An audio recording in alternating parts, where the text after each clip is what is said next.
নবম এবং দশম শ্রেণীর শিক্ষার্থীদের অসংখ্য ধন্যবাদ। বোর্ডে একটি সমাধান অঙ্ক দেওয়া আছে, দেখো সমাধানটা আমি করে দিচ্ছি।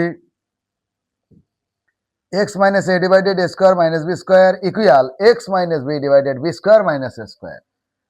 তাহলে x minus a নিচে a square minus b square equal x minus b, এই নিচে মাইনাস চিহ্ন কমন নেব, নিয়ে এইটার মতো করে দেব। মাইনাস চিহ্ন যদি কমন নেই তাহলে a square minus b square কিন্তু লিখে দেওয়া যায়। এখন উভয় পক্ষের নিচে দেখো a square minus b square একই জিনিস, সুতরাং উঠে যায়।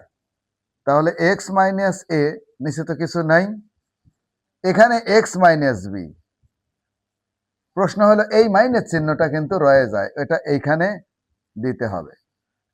বা তাহলে x minus a equal minus x minus A minus A plus b, বা x এটা এ পাশে আসলে x ইকুয়াল ওইটা ওই পাশে গেলে প্লাস, তাহলে a প্লাস b, বা 2x ইকুয়াল কিন্তু a প্লাস b।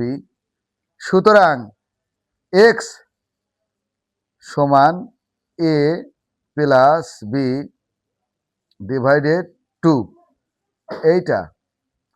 এইটা কিন্তু আজকের অ্যান্সার, অর্থাৎ x সমান কি বের হলো তাহলে a প্লাস b ডিভাইডেড 2। এইটা।